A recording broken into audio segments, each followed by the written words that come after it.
Good evening, everyone. Welcome back to the channel. I am joined this evening by Callum, and I'm joined by Avi, who's making his triumphant return back to the channel. How are we doing this fine? Well, evening here. Is it the afternoon over in America? Yeah, mid-afternoon. Mid-afternoon, late afternoon. 3:30 right now. The afternoon? So day still young. Haven't hit the pint of beers yet, or the alcohol. That's later on this evening. But yeah, all good. Sober one so far. I think you might need a few beers after this. That's After for this sure. one, I'm sure I will. I'm sure I will. Oh, good. Callum, But hey, how are listen. you? I like the promo video too. I like the promo video and the little I have act to that went thank along Callum with for it. that. He helped me with that. So thanks to Callum for the intro. But It's nice to how are we meet you. doing? Callum, you? Doing all right? I'm disappointed, bro. Not in either of you two, by the way. Right. I'm disappointed at the situation that we're going to speak about this Hey, evening. okay with the instant comment. Let's go. Still waiting for the Abbey versus Griff main event. I was talking to him yesterday, actually. Funny enough. All good. All good on that front. All good on that front. A9. I think that's supposed to say big up, but Yeah. I thought we'd bring the panel together today because we've got a bit of cooking to do. We're cooking the duck of the UFC. It's John Jones because he's fighting next week. He's fighting Stipe. Yeah, great. Obviously, he's doing his media rounds, and obviously, this was last night. Kevin Iole, who has sort of been, fighting the fight when it comes to John Jones pound for pound #1 rankings. He took on Dana and failed, and he had an interview and he asked indirectly, would he fight Tom Aspinall, and it wasn't a yes, it wasn't a maybe, it was a, and I quote, I probably won't. He says that if I after Stipe, probably be against Alex Pereira. And there was other comments as well that were made. I'll go through some of the comments before I get you guys in. He also compared him to Johnny Walker. Cool today and maybe gone tomorrow. But Aspinall is a young man. That's cool today and maybe gone tomorrow. I remember a time when the whole world thought Johnny Walker was going to be that guy to beat me. We've all seen how his career's played out. Oh, yeah. And there's more. And there's a lot more. What did he say today? Then he tweeted today saying, I see this at this point in my career, every decision is rooted in purpose. My journey isn't dictated by hype or outside opinions. It's about crafting a legacy that speaks for itself one step at a time. I'm here to do what's right for my career and my legacy, with a vision that's clear and unshakable, focused, driven, and in complete control of myself. The story continues and it's unfolding exactly how I envisioned. And then he also said in another interview, John Jones said that his decision on whether or not to retire at UFC 309 depends on his performance. One of my main goals is that if I make it look easy, if I can accomplish that, I think the curiosity will keep. If I can accomplish that, I think the curiosity will keep me in the game. And then the last tweet from Oscar Willis from the Mac Live. John Jones, I find Aspinall annoying. I mean, he just, I've been here for so long. He's just got to the UFC not too long ago. He made his debut in 2020, mate. Keep up. He has done nothing to entice me. Nothing. He reminds me of a bunch of up-and-comers that I fought, and that does really nothing for my legacy. Really nothing. Maybe if he goes on and gets close to one of my records, I'll be enticed to come back and see. But I highly doubt he'll do that. Who wants to go first? Callum's the hater. So let him go first. Take it away. I'll find more quotes. But Callum, take it away. Big up Chapman as well. Smash the like button, everyone. Subscribe to Sanderson Show. A lot to unpack there. Regarding the record stuff, Alex Pereira, if I'm not mistaken, doesn't hold any records at the moment. But he's asking for the Alex Pereira fight. So straight away that becomes null and void. Stipe has one record to his name, and that's having the most heavyweight title defenses. And again, no shade on Stipe here. I love Stipe, but his 3 title defenses were Junior Dos Santos, who was on the way down after having those wars with Cain Velasquez. The other one was Alistair Overeem, who we've seen get beaten by a plethora of heavyweights. And the third one was against Francis Ngannou, which is the one I really hold in high esteem. So yeah, on paper, Stipe is the winningest heavyweight champion as a champion. But when you actually break down the resume of that, is Stipe the greatest heavyweight? For me, he's not, even though he's up there in the conversation. So that's the first thing with Jones. Secondly, he speaks about what has Tom Aspinall done in the UFC since he's been here. Well, Tom Aspinall in the UFC has run through the heavyweight division so far, beating 7 out of the top 10, if I'm not mistaken, and would have fought Cyril Gane had Cyril Gane not publicly rejected him twice. I went to film for a Netflix show. Well, that was the second time. The first time Cyril Gane just didn't take the fight. So that's the first. That's the second point. Jones speaks about his legacy and the focus he's got on being unwavering. Effectively, Jones is having this run at the moment because Dana White's allowing him to. Jones should have either relinquished or been stripped of the belt. Stipe shouldn't be getting a title shot. It is one of the biggest travesties of a title shot I've seen maybe since I can remember. Stipe is a fantastic fighter, a fantastic human being, but has done nothing to warrant a title fight. His last fight in the octagon was getting starched and knocked out by the lineal heavyweight champion Francis Ngannou. Since then, Stipe hasn't fought, and it's been about 3.5 years. I'll also break down the different heavyweights as well. Tom Aspinall's 2 fights, one fighting for the interim and one defending interim, which he shouldn't even have had to defend. The first one was against Pavlovich, who at the time was seen as the most dangerous heavyweight, and the second one was against Curtis Blaynes, who is actually seen as one of the more dangerous heavyweights and someone who would favorably match up against Jon Jones. He starts both of those guys in around 2 minutes. Francis Ngannou's last heavyweight fight was against Renan Pereira, in which he battered him and beat him in the first round. With all due respect to Stipe and Jones, if Jones beats Stipe, it's still not a better win than those 2 fights or 3 fights, in my opinion. Then Jones speaks about his legacy.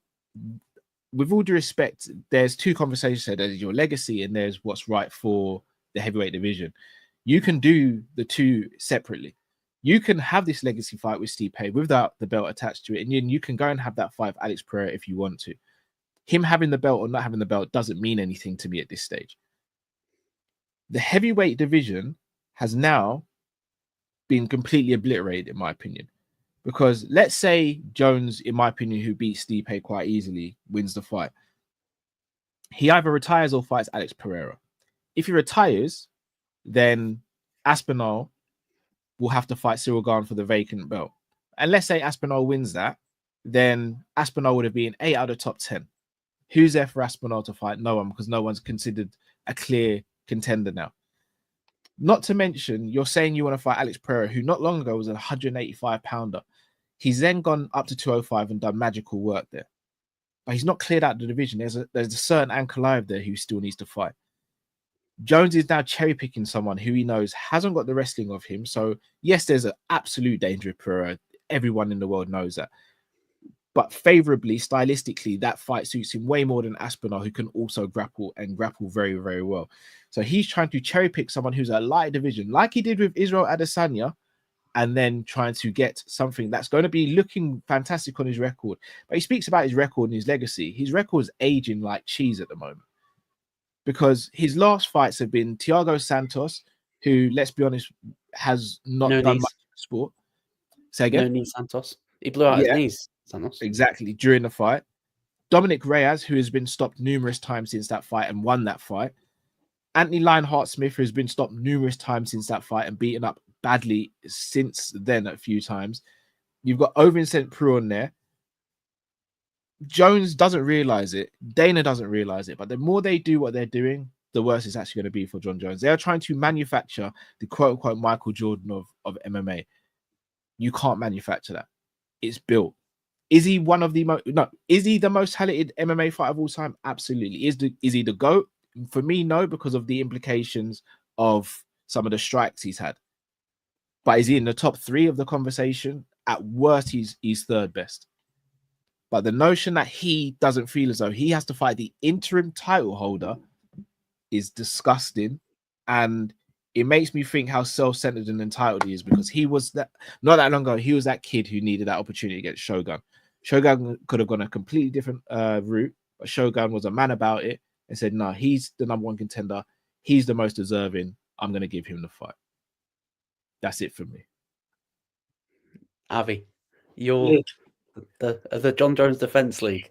Oh, 100%. Look, for me, arguably, he is the GOAT.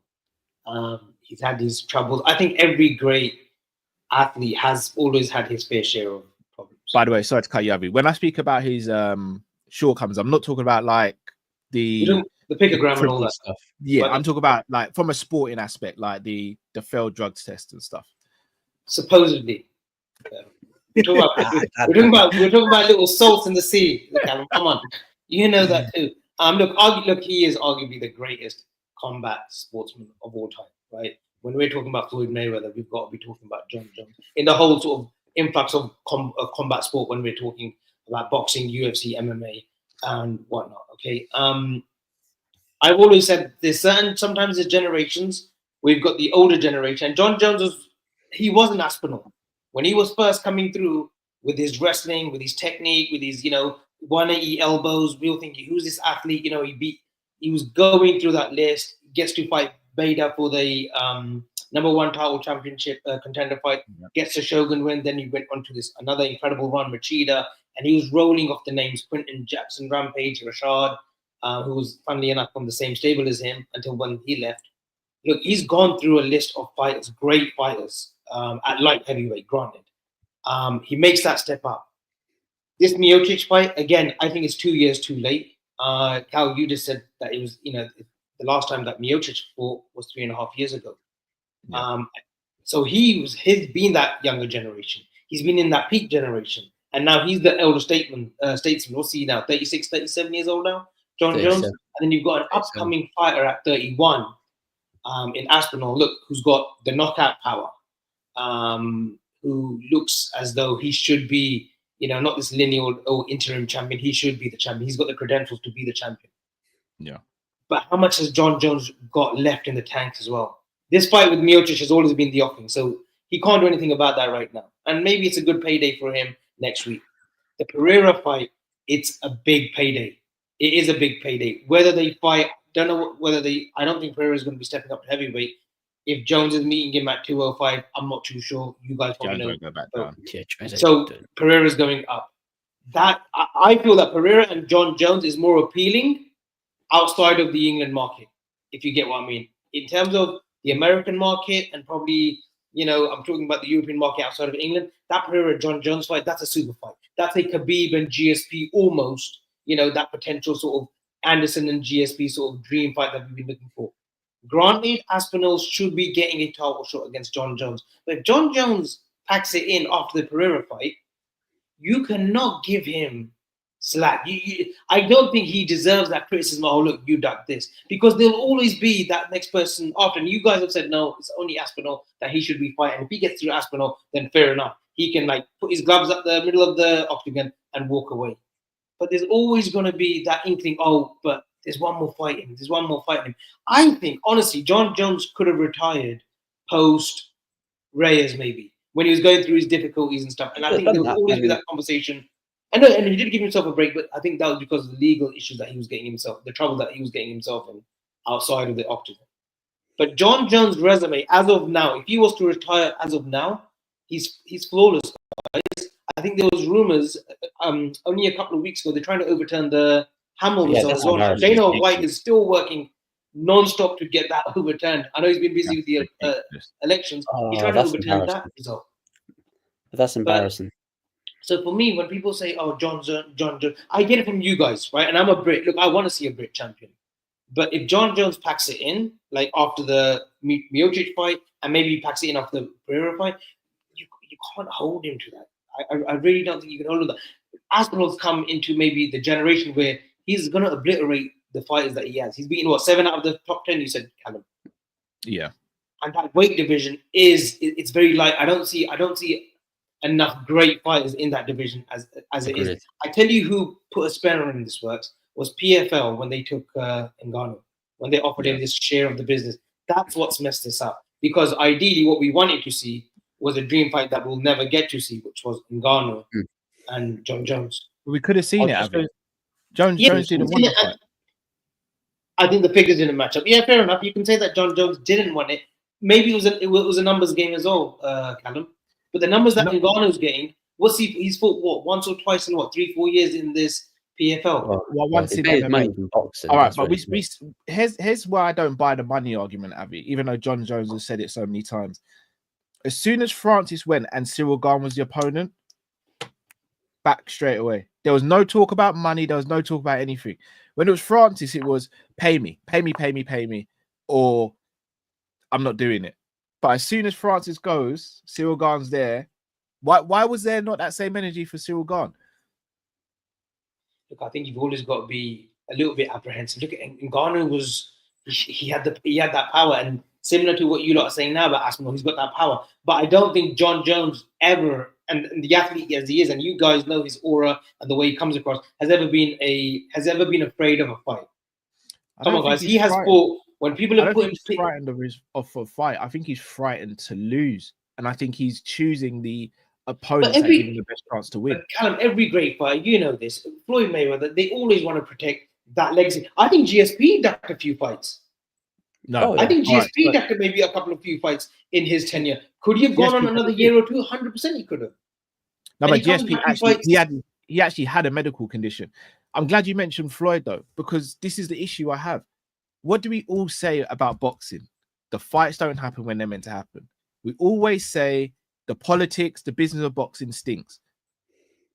From growing up, the UFC has been the best fight the best. There's no ducking here, and the rightful challengers get the rightful shots at the champion. Most of the time. Most of the time. That's now been ripped up. The UFC is boxing now. Dana White's caused the UFC to become boxing now, and Jones is spearheading that movement. So Jones talking about, oh, he could have fought Francis, and then the moment Francis goes, he's calling him all sorts of names. Dana saying, oh, Jones should go down to 185 rather than go up to heavyweight to fight Francis. That's all changed now. Apparently it was Francis who didn't want to fight. Dana White saying Francis is all about the money, but then turning around saying that he offered Francis more money and he turned him down. So which is it? Jones saying that, he can't go up to heavyweight because it's such a risk that he needs to be compensated. But the moment Francis goes, he goes and fights Cyril Gane and wins the belt. Like, there are so many contradictions in what him and Dana White are saying and doing that you're looking at the situation and going, no, he's ducking him. He's avoiding the fight. And look, I don't have an issue with Jones. Here's the thing. If Jones dropped the belt and said, look, with all due respect to Aspinall, like you said, Abby, which I fully agree with, there will always be another contender coming up. There genuinely will always be another contender coming up. So, look, I got injured. There's the belt in it. Go and do what you want with the belt. I just want legacy fights now. I want a Stipe fight, and I want whoever the big names are. That might be Aspinall, but it might not be. But I'm out of the title contention. I don't need the belt. You guys know I'm solid in this.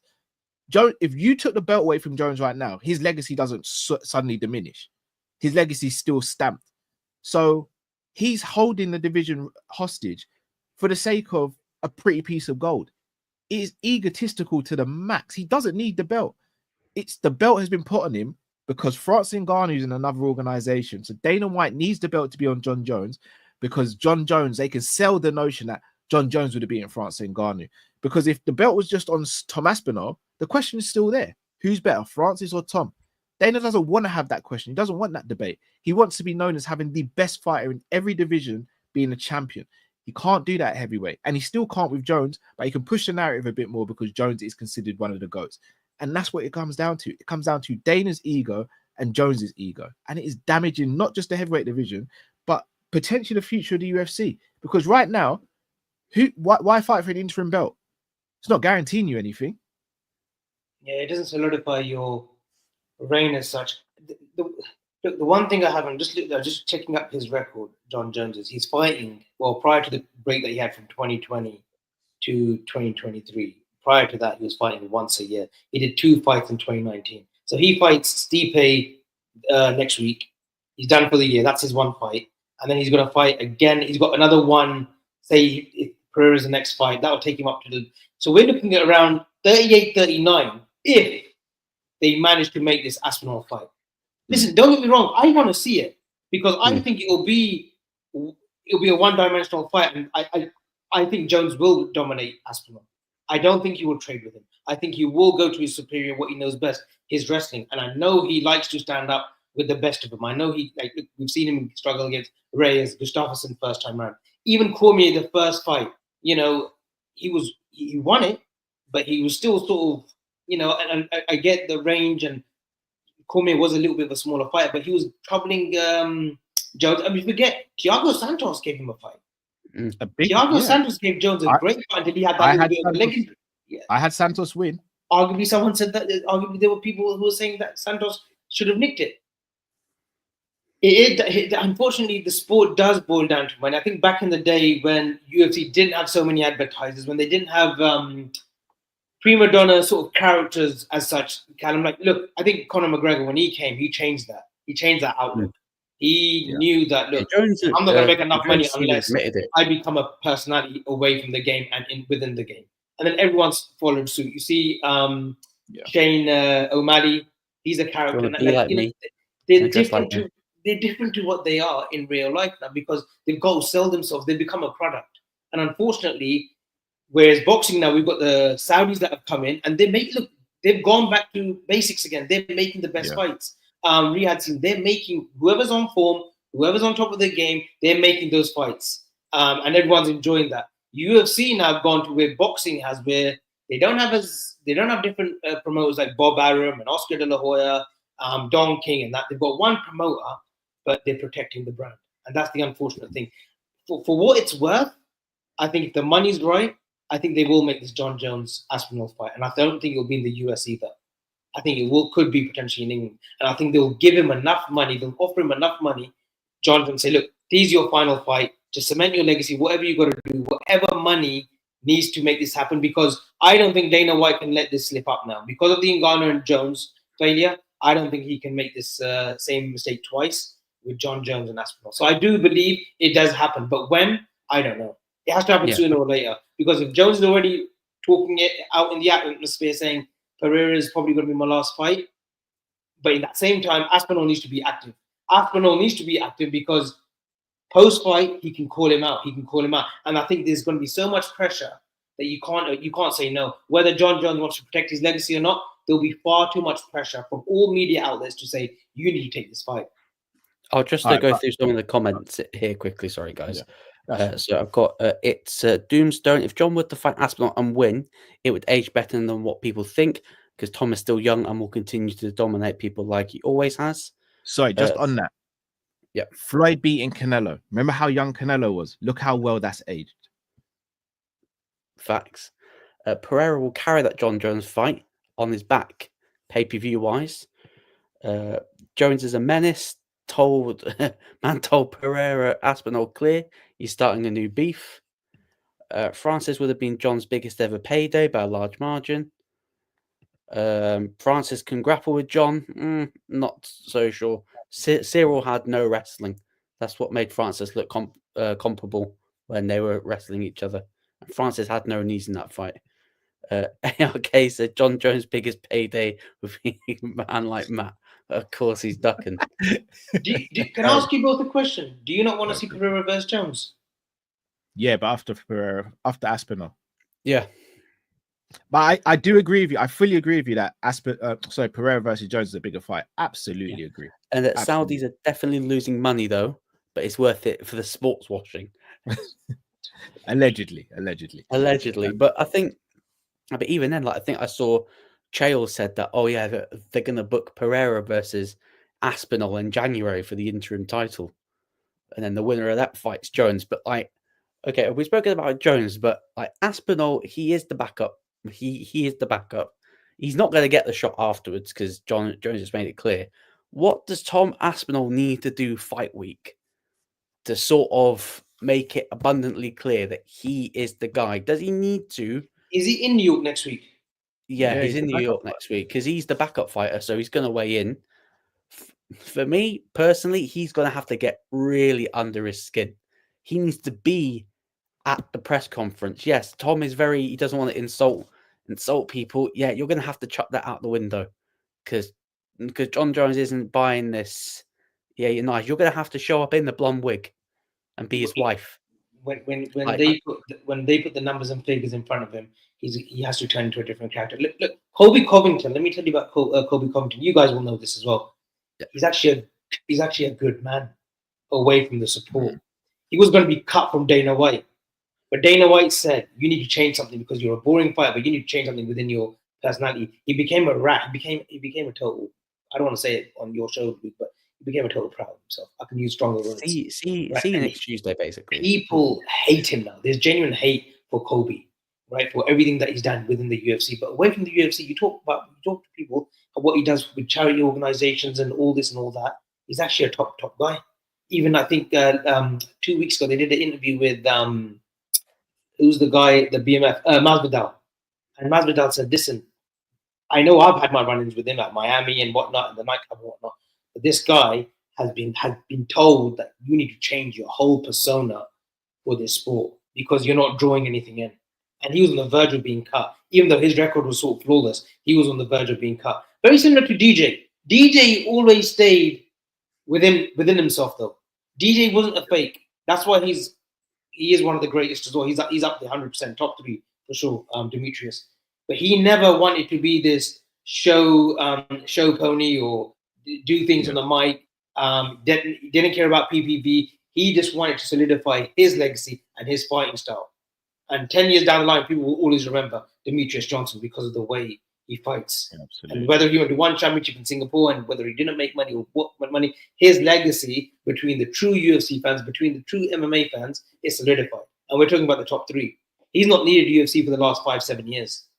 But athletes now, especially personalities in the fighting game, you need something more. You need something. We see it in boxing all the time. You need something more than just you're a marketing product now all of a sudden. So Aspinall, if he wants to do this squeaky clean British boy image, it only goes so far. If he's not drawing the numbers, Dana's not going to put him up there the best.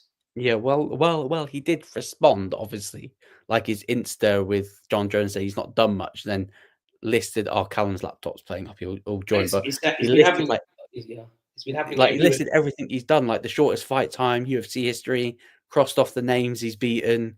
I'll just look on Twitter. Like I won't share my screen because I got copyright strike last time I cooked Jones and shared something on screen. But like Tom Aspinall said it in an interview, like he tells everyone, including Dana White, to keep that same energy if he beats John Jones. If John Jones is a pound for pound GOAT, keep the same energy when I beat him. And John Jones in the deleted tweet, because one of the big MMA accounts, but it's just the biggest duck in UFC history. I'm going to go to hide inside my mansion and not come out because some people call me a duck. Oh, my world is over. What's high school? LOL. Like the ultimate troll. It's not even troll. Do you genuinely think that John? Do you think genuinely John Jones rates him? He rates Aspinall as an all-rounder. Forget about Absolutely. the standing. You think he does? Jamie, you've got a cheat. He absolutely rates him. He absolutely rates Aspinall. Hey, JB, Why did he go silent when Aspinall beat Blades? Oh yeah, when he predicted Radio Blades, silence. It's probably on a bit of game. I have to get this comment. Jamie, you've got some cheek considering you're not even on this show because you're on someone else's, and you've got a cheek to agree with his comments. Yeah, when you're back on this channel for the preview, you're getting cooked. Yeah, it'll be the road to Jamie Phillips. This is the issue I ultimately have as well with this. Is Jones is sitting there and he's from a position of power and he knows it. He knows the UFC need him because Francis is gone. But he's also smart with it because I think one of you guys said, look, he has to face Pereira or Aspinall next. He doesn't. He's got all the leverage. And this is where Dana's been so stupid with how he's been glazing him. They can't force him to fight Aspinall. Because if they try and force him to fight Aspinall, he'll just sit back and go, all right, cool, I'll retire and I'm good. Because if he retires, anyone that grabs the belt, it's like, Jones had it already. Yeah. But don't you think Pereira is a dangerous fight for him? Say if he was to lose that. Say if he was to lose that fight. Say if he beats Stipe, which he should. I don't think he would lose. I don't think he would lose against He's not Pereira losing because to he'll do Pereira. what No, Tom Aspinall said he'd do. but Shoot the look, it's double not log a straight away. foregone conclusion. We can't sit here and say, look, we can categorically, three of us say, he's definitely walking past Miocic. He's got a puncher's chance, Miocic, and you never know. If it lands, it lands. One Right? old man Stipe. But he hasn't fought for 3.5 years, which is a big, like I said, fight. Poorly. I'm not very appealing. I'm not very interested in him, but because of John Jones, I am. But Pereira possesses power. And look at the people that he's knocked out. Pereira's resume already, and he's only fought 30 He made times his in the debut UFC. 3 years 30 ago times. the other day. He's made his debut 3 years ago, and look what he's gone through already. What about if he does catch John Jones? It could be good night. It'll Good night, Vienna. be good night, right? So, like, he's taking Pereira fight is a very. I think it's a unique fight. I think it's a dangerous fight too for John Jones. Stylistically, I think if John Jones wants to stand with him, it could be a long night. It could be a short night. If he goes to his bread and butter, then yeah, I can't see Jones. I can't see Pereira sort of stuffing the wrestling, the grappling. But I think John Jones will want some part of the fight. Maybe it's first round. He will want to trade with him. Not trade with him as such, like go punch for punch, but we'll try to utilize that jab that we know that he can, right? Do his leg kicks, go low kicks, right? And he will try to be, they will try to stand. They will try to stand rather than him just go for the shoot straight away. I hear you. And if Pereira catches him, then people will be like, wait, you know what? Maybe it's a good thing he didn't take that Aspinall fight. Because look, John Jones, whether we like it or not, he is on the wane as well. He is on the wane, right? Every great fighter, when they get to a certain age where they do wane, whether it's Muhammad Ali, whether it's Cormier, whether it's Floyd Mayweather, whether it's Khabib, an athlete certainly slows down. You can be 29 and 0, you can be 50 and 0, right? But your body does slow down. How do we know John Jones is going to be as lethal as we expect? He could be low next. He could be post you fight. You'll be doing much long. We could be thinking, and afterwards in the comments, we'd be like, you know what? Maybe it is time for John Jones to hang him up. Maybe Aspinall is going to be too fast or too strong for him. Yeah. Maybe he can stuff the wrist. That's really annoyed me, apart from your comment, Jamie, saying that Jones is my guy. He's not my guy, by the way. The thing that has annoyed me, right, because you said, Avi, a while ago, oh, this fight's 2 years too old. No, this fight's about 6 years too late. Yeah. I didn't want to see when the fight first came out. I was like, really? Like this? I don't want to see two old men have a fight. Like, but shall I tell you why you could sell it at the time, though, bro? Because there was no clear heavyweight contender at the time. Yeah, that's true. But so at that time, if it happened when it was meant to, I could live with it. Yeah, I could live with it. But now, no, absolutely not. Yeah, because and look, Jones here's the thing. Jamal Hill when he got injured, which is like vacate. But and as soon as I'm back, Yuri did the same as well. But here's the thing. I hear what you're saying, Avi, in terms of the risk with Pereira. Any person on the planet has a stupidly bad risk when it comes to Pereira because he hits so hard and he's so accurate with his punching. But Rodtang versus Demetrius, the first fight in one was a Muay Thai. Round one was Muay Thai. Second round was MMA. We all know Rodtang is a much better striker than DJ. And I'm talking about DJ, who is my GOAT and my favorite fighter of all time. But Rodtang's a better striker. There was risk with DJ in that second round, even though it was MMA. DJ took him down in no time and submitted him in no time. Now, I'm not saying it's going to be that quick and that easy for John Jones, but I imagine it will be pretty quick and pretty easy for John Jones to take Pereira down and submit him. Because Pereira has been a kickboxer all of his life. He's transitioned to MMA, but he's been a kickboxer all of his life. Aspinall has been grappling since the age of 5 or 6, if I'm not mistaken. His dad is a master jiu-jitsu practitioner. So this is not a cakewalk for Jones, and Jones is not stupid. We speak about Jones like he's stupid. Avi, we both know, Luke, yourself as well, Jones's IQ when it comes to fighting is second to none. It's what makes him arguably the best of all time. He was never the best wrestler. He was never the best striker. He probably never had the best cardio, but he had the best fight IQ and knew how to blend the mixes the best. That's what made him the best. So he knows Aspinall's risk is way higher than Pereira's. Pereira's on paper to the casual fan, though, looks like a higher risk. But Aspinall is a far bigger risk. Pereira's got that witchcraft, though, man. He's got that little voodoo curse that's going on. I'm telling you, man. There is some science behind that. I'm telling you, there's some science. You honestly think he does that stuff? And I don't think he does it, but look, he's got that. He does have that tribe. I mean, not saying that it gives him powers. Like, who knows, Callum, right? At the end of the day, I've like, got another Jones quote, by the way, from Oscar Willis saying, John Jones, Pereira is a champion killer like myself. That type of stuff entices me. I'm going for fights that will financially just put me in a different category. I'm going for the fights that people will look at in 10 years from now and go, John Jones truly fought the who's who.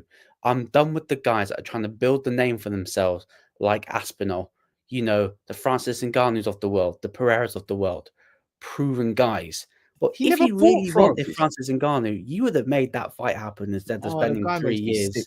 He's just gone down in my estimation. Sorry, Avi, man. I know he's your guy, but I'm done with him now. The sooner he fights and buggers off, I'm good with it now.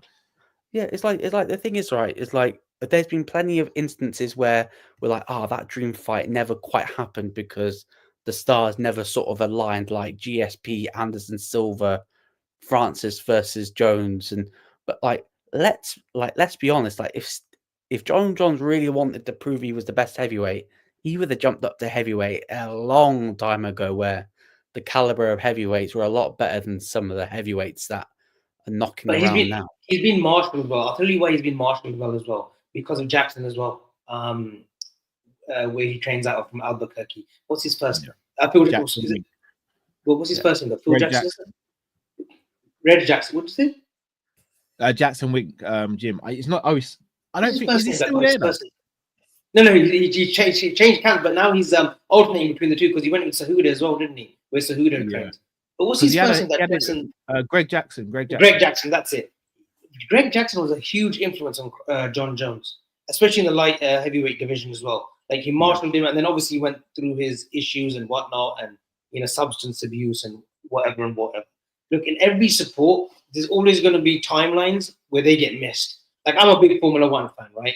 And for me, the greatest rivalry that we've been robbed of twice was Ayrton Senna and Michael Schumacher, and Michael Schumacher and Lewis Hamilton, because Michael Schumacher retired. And sometimes just timelines, it's ages. If Formula One had if they had that sort of rivalry, if those rivalries withstood and they existed, Formula One would be one of the most popular sports. But people say it's boring because of this and because of that. Even now, Verstappen, he rules because Lewis Hamilton's 39 now, and I know he's got his big Ferrari move next season, but he's kind of finished. There's talk of him even retiring. I think that works in every sport, Luke. Like Floyd Mayweather and Canelo, if they would have that fight 3 years or 2 years even after the original fight that they had, it could have been a different story. Yeah, like if he was so desperate to fight Stipe, he would have fought like Stipe, like if he was so desperate to jump up to heavyweight, he could have inserted himself when DC and Stipe were having the fights at heavyweight. Like, he could have really inserted himself in that picture. Cherry picking, guys. He's been There speaking is about another quote from John Jones, by the way, since 2013. Why didn't he fight Cain Velasquez? Is he tweeting as we go live? Say again. Is he tweeting as we go live? Is he tweeting like John? No, Jones? I know. So the like interview quotes that are coming out because I'm scrolling through Twitter. John Jones says he felt disappointed and robbed in a way that his fight with Cyril Gane was so short. I remember one of those major feelings I had was a little bit of disappointment. I remember sitting on top of the cage celebrating my victory, thinking, man, that was fast. It was sort of 3 years leading up to that. For it to be over in 2 minutes and 4 seconds, I felt robbed in the kind of way. Well, news flash. He's dragging this fight out with Stipe. He is dragging this fight out with Stipe, so he can make sure that he's had a bit of fun in there because he's not finishing Stipe in 2 minutes. He's dragging this out. I'm not being bad, but Gane, prior to that fight with Jones, he was going through guys as well. He had a huge reputation. He was up and coming. He had that reputation. He was starting to have that reputation though of being a very dangerous fighter. And then obviously the Ngannou fight, I thought he should have won the Ngannou fight. If he was a little bit clever, again, it comes to IQ. I think he could have beaten Ngannou in the fight that they had. But Ngannou somehow gets arrested on the come up, and like I always thought, yeah, Cyril was good, but like I just didn't like when he got the Jones fight. I knew Jones was gonna finish him because like in his fights he's showing, was like, yeah, he is an excellent kickboxer, but some of his performances were really, really underwhelming. Like, yeah, of course he knocked out Tai Tuivasa in France, and yeah, he knocked out Derek Lewis, but his fights with Rosenstrike, Volkov, like boring decision wins. Thinking, ugh, is this guy really, the guy? And then obviously he beat Sergey Spivak like last fight out in September last year, but I can't, like, let's be honest, like Sergey Spivak isn't exactly a top tier. Isn't Spivak the one that Aspinall just destroyed in the round? Yeah, just bounced. Go through some of these comments. Just 3 athletes giving their valuable opinion. Thank you, guys. You know what? I take that all day long. I am a supreme athlete. Eating, is a supreme athlete's work, I have to say. Looking jacked from your office chairs. Hey, I'm sitting on my sofa, by the way, so Shinigami looking real tough from behind that keyboard. Look at Fedor, mad heavyweights. Jones not surviving them. Yeah, facts. I would have loved to have seen, and I think John Jones would have lost it. He would have lost this fight, and Cain Velasquez would have been a great fight. That's another. Remember, I said that before. He'd been speaking about moving up to heavyweight since 2013. There's a reason he hasn't before that. He didn't want DC at heavyweight, and he didn't want Cain at heavyweight. He didn't want DC at heavyweight. Man. But Cal, again, it comes down to that's every sportsman that says, they ducked him. They say Floyd Mayweather's fights were all engineered to suit him at the time, and the money was right.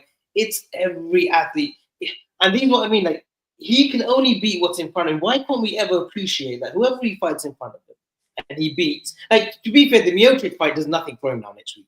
Like you said, it's 6 years too late. It does nothing for him. So, and some of me think things, and this is probably like a bit of like, maybe I'm just out there wild, but sometimes thinking if he beats Miocic, it's another one up on Cormier. Because Cormier did beat Miocic, but he lost to Miocic too. Maybe in his head he's thinking, I could probably tweet something against DC and say, look, I beat someone that you couldn't beat, or you lost to this guy and I've beaten him. Yeah, Jones is petty like that. And he's very petty like that. And that rivalry will never go away. ARK with another comment saying, there's one hope I have for this fight. John Jones' wrestling has regressed a lot. Aside from Garn, who has no wrestling, think about the last time Jones dominated the wrestling. Stipe has a chance. Maybe. Theo says, current DC beats Miocic. Less said about that, because DC... I'll be honest with you. As I said, I love Stipe. Stipe has no chance in this fight. He's got, as Vince would say, no chance. He has no chance. And he would have made. He was one man that could have made the fight happen. Unfortunately, the thing is, Jones's Greco-Roman is elite. Found they don't lose those. Wasn't Jones at NCAA as well? Wasn't he at NCAA? Yeah. I think he might. The only reason Jones didn't go further with his wrestling is because he had a child young, I think, so he had to stop. Yeah, I'll just see if there's any more comments because this week he's going to have so many different, interviews. He's going to be dropping loads of lines. And like for me, like Tom Aspinall, we know you're going to be ringside. I have one thing for you. If he wins, you need to get in that octagon and you need to square up to him with that belt. You have to. So apparently that should happen. But Dana White can also stop it from happening as well. Yeah. Hey, you let Volk enter the cage after Ilya knocked out Max. You let Makachev, or was it Makachev? No, you let Volk get in there with Makachev after Makachev won the belt. Like, you've let the fighters interact. Sugar Sean went in after Aljamain Sterling beat Triple C. Like, you've let them go face to face saying, this is your new challenger. What happens if Pereira's ringside? What, if Aspinall going to have to knock out Pereira to get face-to-face with John Jones? The difference is those guys wanted those people to come into the cage. If Jones says to him beforehand, look, Dana, don't bring him in. He ain't going to do it. Nah, yeah, Tom, I'm about to say Tom Jones. Nah, do you think Jones draws more with Pereira than he does with Aspinall? The thing is, without seeing what his buy rate was last pay-per-view, it's really difficult to go off. I think he draws more with Pereira because Pereira's been more active. It's like the names that he's fought are bigger than the names that Tom has fought. Because let's be honest, think it's the names. I just think he's a bigger star. Like, remember, it's not just in the cage where Pereira shines. Outside the cage, he's got the Shama movement. He's funny, does funny things. Tom does all that stuff as well, but He just hits different with Pereira. He's a star. Like Pereira's a massive star. Yeah, it's massive. star. See, I'd rather watch John Jones and Pereira. I think that fight is fascinating. Than I want to watch Jones and Aspinall. As of now, as of where we are now. But you lot will probably beg to differ. No, I can understand why you say that. I want to see the Aspinall fight because I genuinely believe if Jones goes out there and beats Aspinall, it shuts people like me up. It genuinely does. If he goes out there and beats Pereira, it doesn't. It leaves the question mark. Yeah, it still leaves the question because it's like, yeah, you knew that fight was favorable to you, hence why you took it. Like, you go and beat Aspinall, it ages like the Canelo Floyd fight. Like, Floyd now can turn around and go, I beat Canelo. And what can anyone say? If Floyd had beaten, I'm trying to think of a name. So I think Floyd beating Canelo does more for his legacy than when he beat Pacquiao. 100%. Yeah, but again, that Pacquiao fight, that was 4 or 5 years too late. Too late. 5 years too late. But at least they were both active when it happened. Yeah. But Pacquiao was the bigger name. Canelo's better on his legacy because he beat the young, hungry lion that no one thought he would dominate, thought he was major trouble in, and he went and did it. If Jones went out there and starched Aspinall in one round, everyone shuts up. And even people like me would go, you know what, he's the best in the world. He's the best in the world. I love Ngannou. He's the best in the world. If he beats Pereira, I'm just like, okay, you beat a striker. Do you think... hypothetically, do you think Jones beats Ngannou, though? This version, no. Not this version of Ngannou. No, I think Jones knows that. That's why I don't think he took the fight. Jones is prime. Yeah. But the thing is, like people think is like, oh, look, you're trashing John Jones at heavyweight. I'm like, yeah, we are, because he's the light heavyweight GOAT. He ain't no heavyweight GOAT. Like, Aspinall, better heavyweight resume than you. Ngannou, better heavyweight resume than you. Like, Stipe, even old man Stipe needs his wife as a walking stick. Stipe, like, when Stipe walked out at MSG, needing his wife to basically help him walk, and you're thinking, fully pissed. No, that's who Jones is supposed to be fighting. This guy, Jesus Christ, let Stipe retire gracefully, please. You know, I think these are the biggest frustration with Jones as well, because of the substance abuse. He was out for 3-4 years. Those 3-4 years are so crucial in a fighter's career. Yeah. Right. That you probably missed out on 8 fights. Big pay-per-views, at least 6. Six. And like that's the issue as well. So like, for me, if I was Jones, I would see how I fare against Pereira, providing that he gets the job done against Miocic, and then see if he's up for it. And in the meantime, Aspinall just needs to make noise. Aspinall must be having a PR team behind him to say, listen, whatever you got to do, you got to mix it up next week during fight week, during at the Barclays Center. You got is it Barclays Center or is it MSG? MSG. You've got to make noise, because if you don't, you could blow your chance. Under skin, like he's gonna have to do something that he doesn't really want to do. He's gonna have to tap into the McGregor. There's a lot of Americans here, guys, that don't know of Tom Aspinall, and they're big MMA fans as well. That's the issue as well. The way you market yourself. You talk about Conor McGregor. Everyone knows about Conor McGregor. Where it's Proper 12, his whiskey brand, probably more for his whiskey brand now, of his lifestyle now, rather than his fight.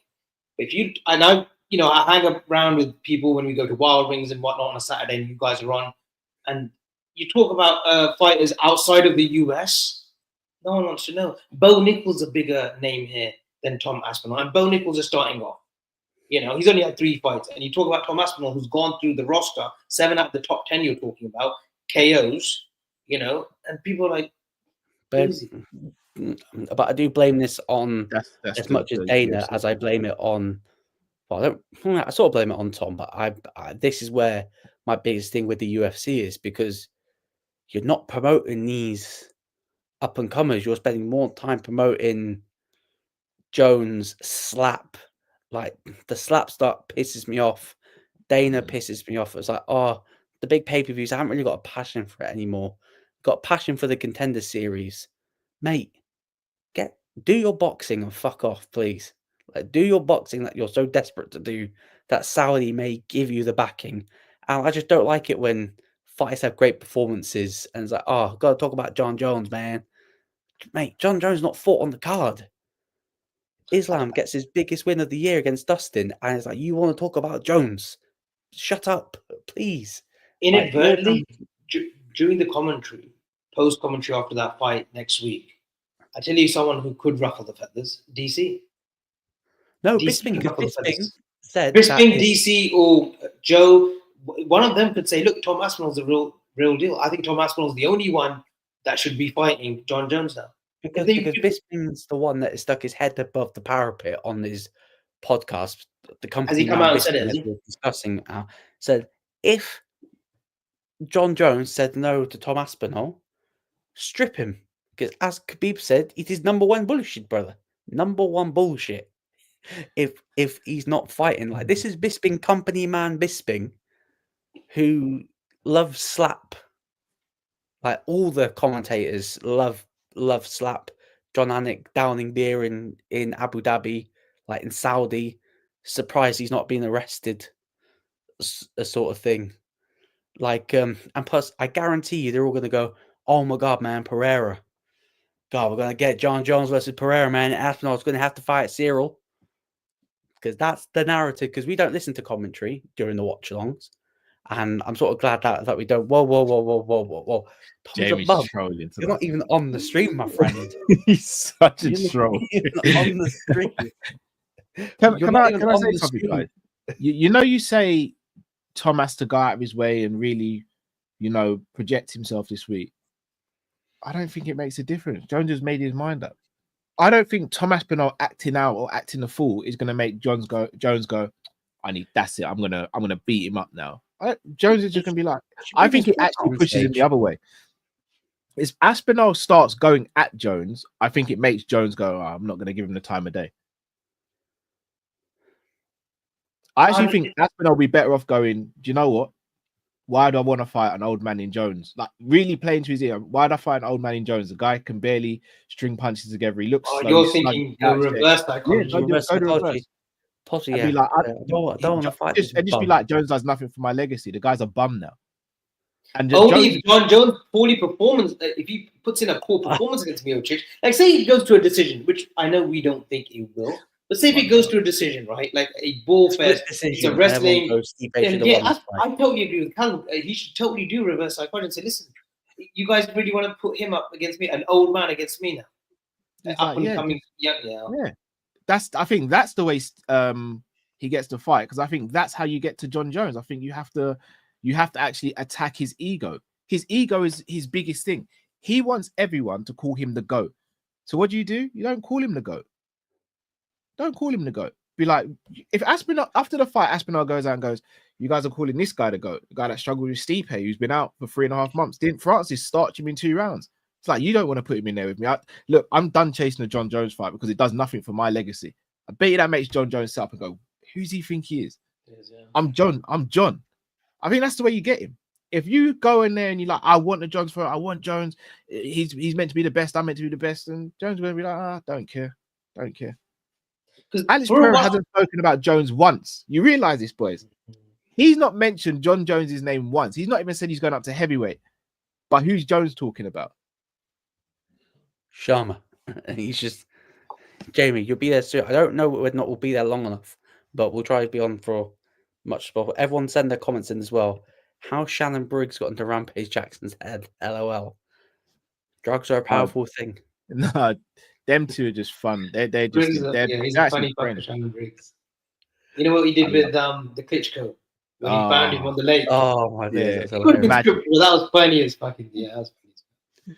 Magic. And then Chael Sonnen came out. I think I touched on it briefly.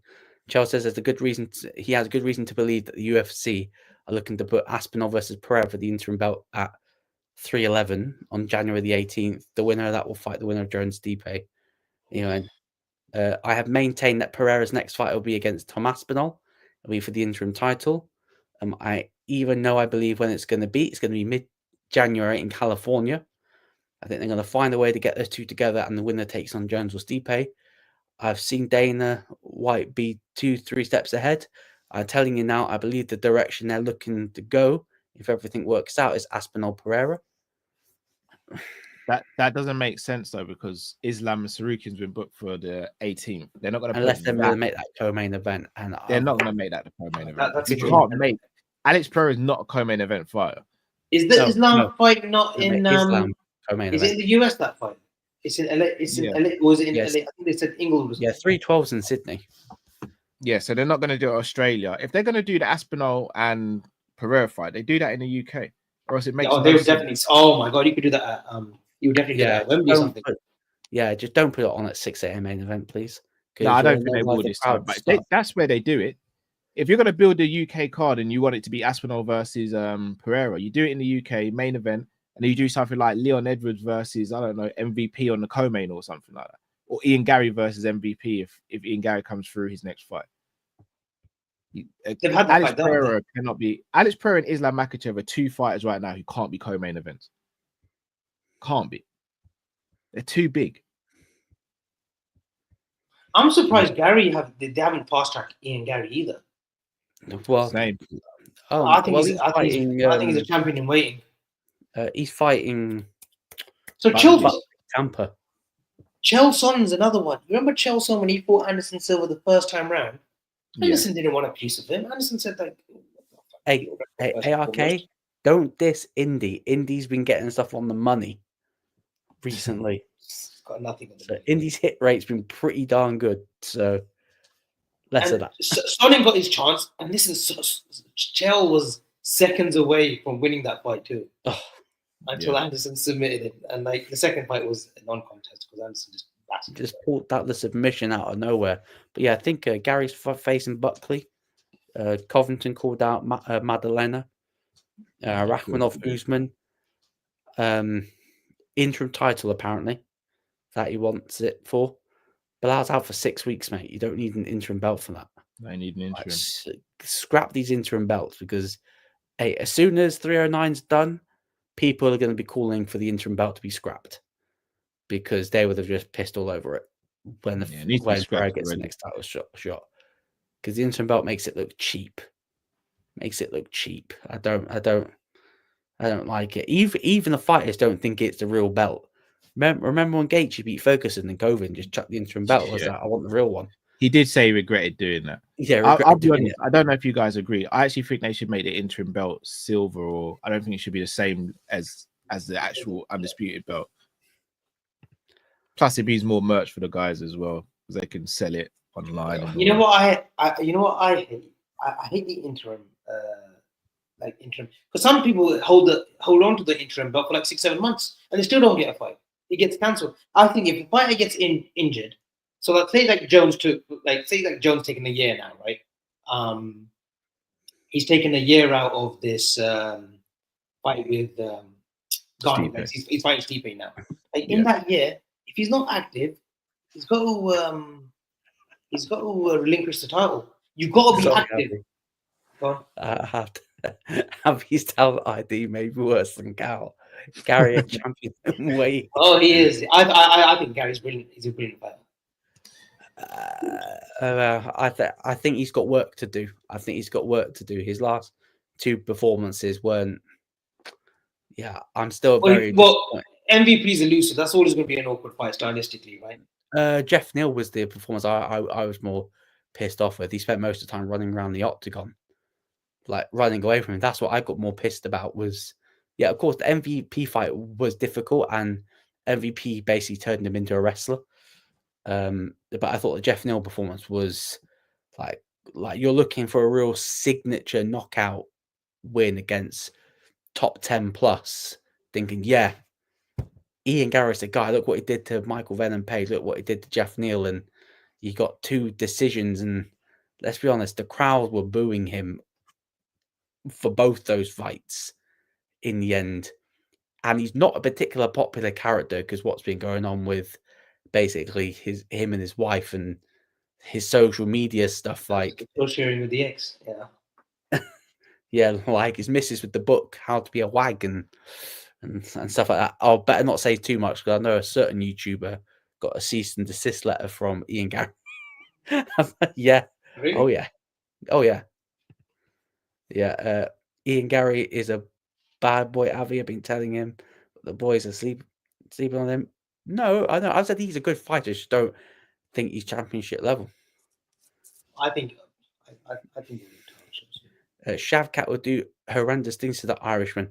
Apparently, Shavkat's knocked him out in training, like knocked him out cold.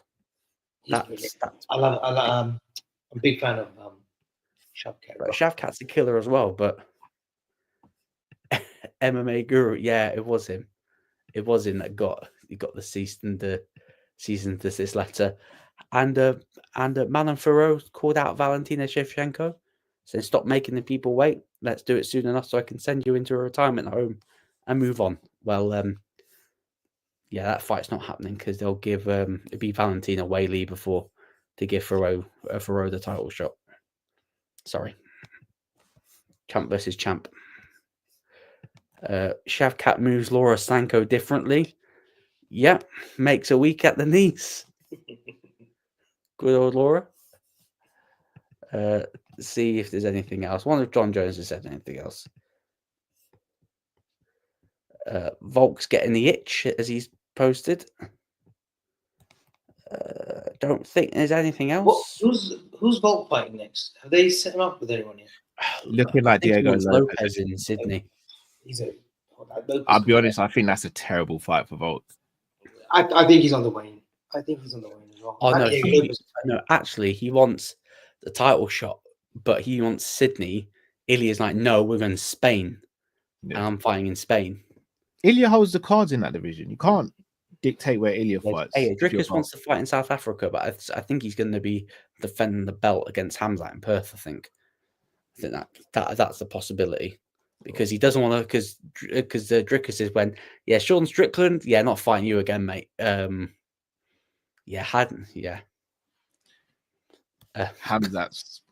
he's a problem for everyone. Yeah, he's a problem, and I think Drickus said he wants to fight 2 more times at 85, and then if Pereira still wants to a 5 belt, Drickus is a problem as well.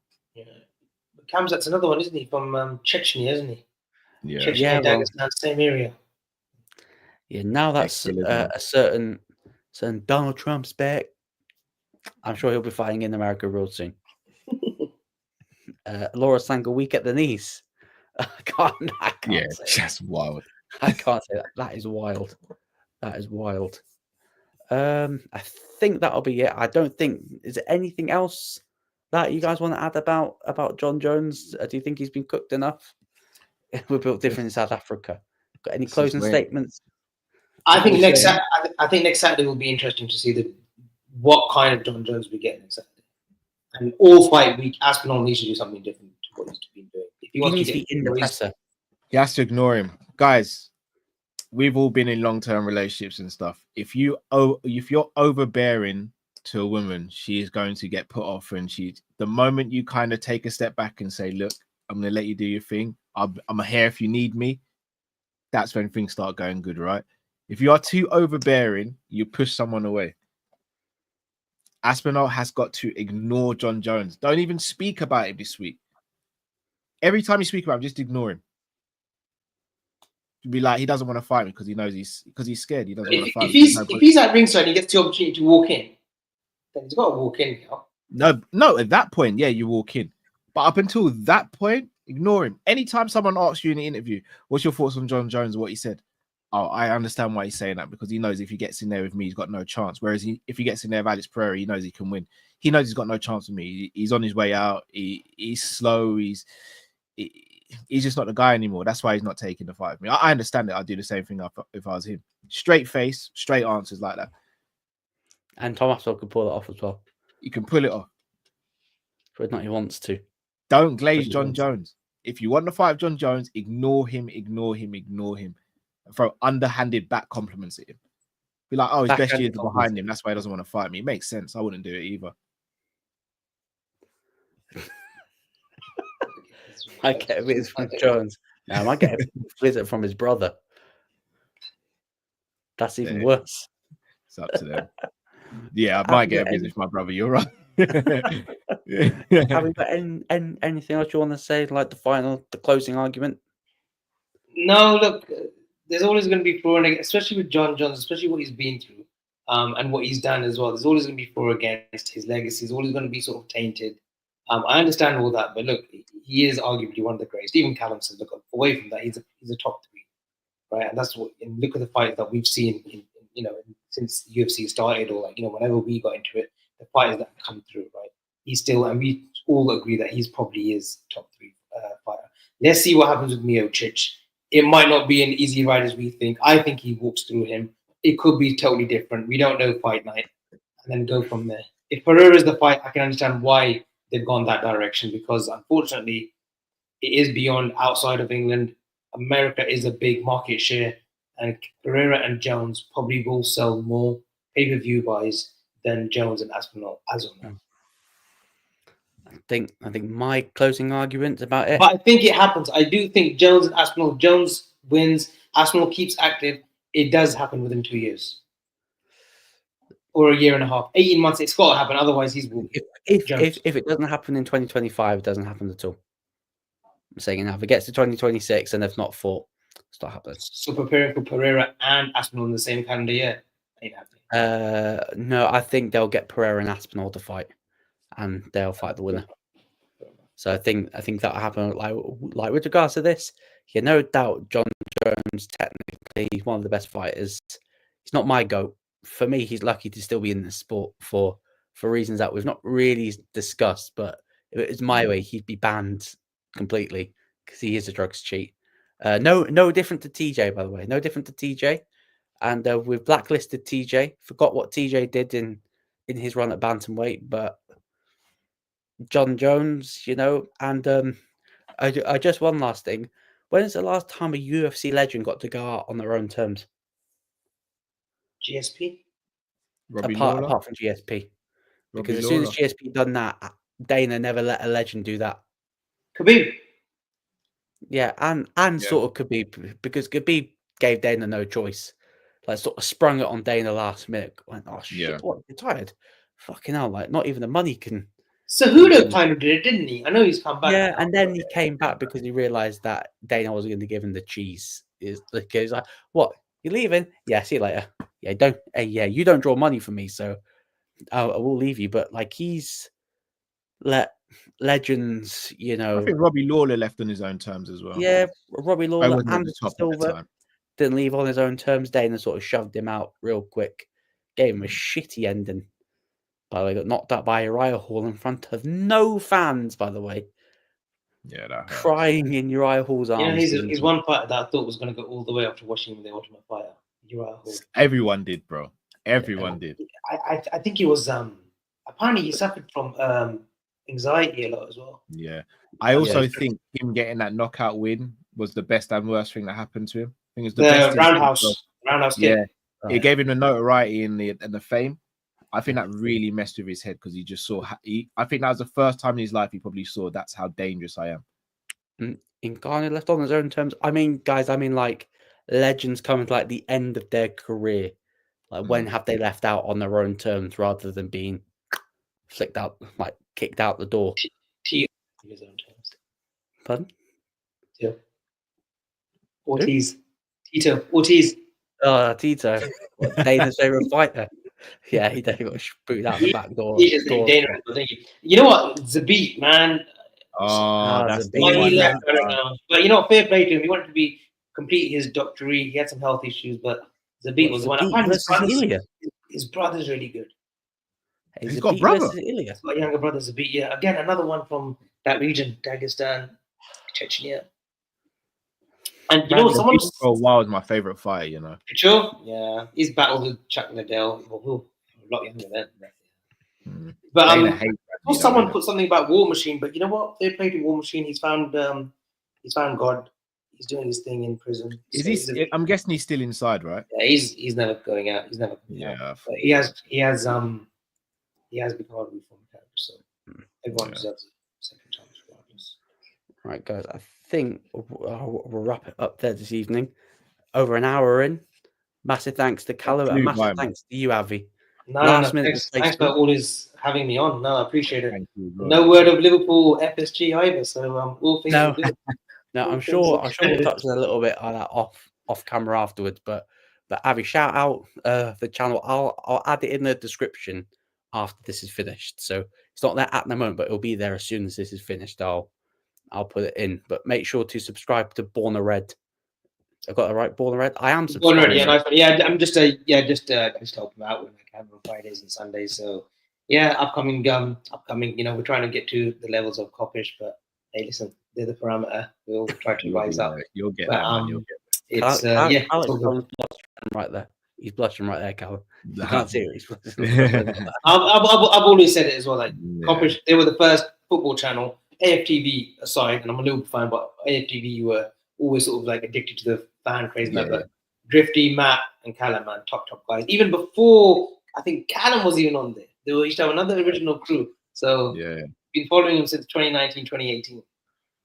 Appreciate you. Yeah, man. Enough love for them. Hopefully not. Go Aston. Callum, got anything coming up on Coppish and on Coppish? Got the watch along and then post match tomorrow, and then back on Monday on Coppish after that, and then unless anything happens crazy over the weekend, back on the Sanderson Show on Monday as well. Yeah, and then for me, I may touch on some boxing topics because Conor Benn's back. Yay, delightful.